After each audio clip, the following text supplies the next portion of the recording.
अस्सलाम वालेकुम दोस्तों, तुसी वेख रहे हो पाक पंजाब टीवी ते मैं हाँ तुहाडा दोस्त अब्दुल वाहिद। सब तो पहले जिन्हां दोस्तों ने अपना चैनल सबसक्राइब नहीं किया उन्हां अगे रिक्वेस्ट है कि अपने चैनल नूं करो सबसक्राइब ते नाल ही बैल आइकन नूं करो ओके, ताकि साडी अगली वीडियो का नोटिफिकेशन तुहाडे तक पहुँचे, तुसीं वो वीडियो वेखो सब तो पहले। अज मैं तुहाडे वास्ते निहायत ही खूबसूरत और कम कीमत दे विच एक फ्रिजन क्रॉस वच्छी समझ लो, क्योंकि मालक का कहना है कि खीरी हैगी है, ज़ाहिर कि वच्छी हले ताईं ये, लेकिन ये उन्हें मालक ने कहा कि पक्की गल है कि तकरीबन इन्हूं कुछ दिन हो गए ने इन्हूं टीका रखाया है। मिसाल तौर पर जिन्होंने आप पंजाबी जी बी कहने हैं, इन्हूं टीका रखाया हुआ है, इंजैक्शन इन्हूं रखवाया है कि हो सकता है कहाँ किस्मत के गब्बन निकल आवे, लेकिन पक्की गारंटी नहीं हैगी कि तकरीबन कोई 10 तो 12 दिन हो गए ने इनू इंजैक्शन लवाया है, इंजैक्शन रखवाया है, ये पक्की गल है दोस्तों। इनकी मुकम्मल लोकेशन तो सामने स्क्रीन पर नज़र आ जाएगी।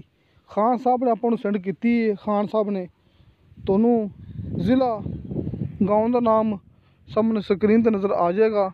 तो खान साहब का जोड़ा कि व्हाट्सअप नंबर है वह भी तो सामने स्क्रीन पर नज़र आ जाएगा।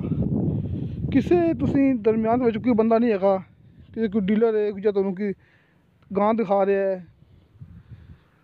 डायरेक्ट मालक ने मैनू सेंड की, खान साहब माशाल्लाह अपने बड़े अच्छे दोस्त ने, उन्होंने मैनू सेंड की तो डायरेक्ट नंबर सामने जो नंबर है ये खान साहब का है, तुसी गल करनी खान साहब नाल। लेकिन जी डिमांड हैगी है वो मैनू खान साहब ने दसी है, इनकी 90,000 रुपया डिमांड है, 90,000 रुपया इनकी डिमांड है। थोड़े बहुता प्यार मुहब्बत हो जाएगा खान साहब के कहने के मुताबिक।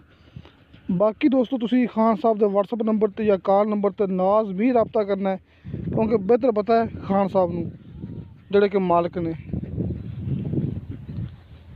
कोई भी गलबात मजीद पुछनी होवे मेरे जहन च ना आवे, तुसी खान साहब को पुछ सकते जी।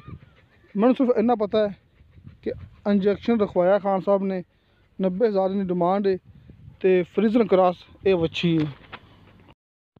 तो दोस्तों तुहानू साडी वीडियो पसंद आवे, साडी वीडियो लाइक तो शेयर ज़रूर करो तो अपने बेहतरीन जे कमेंट्स लेके भेजो। तो दोस्तों इंशाअल्लाह ताला मिलांगे अगली वीडियो ते। खुदा हाफिज़।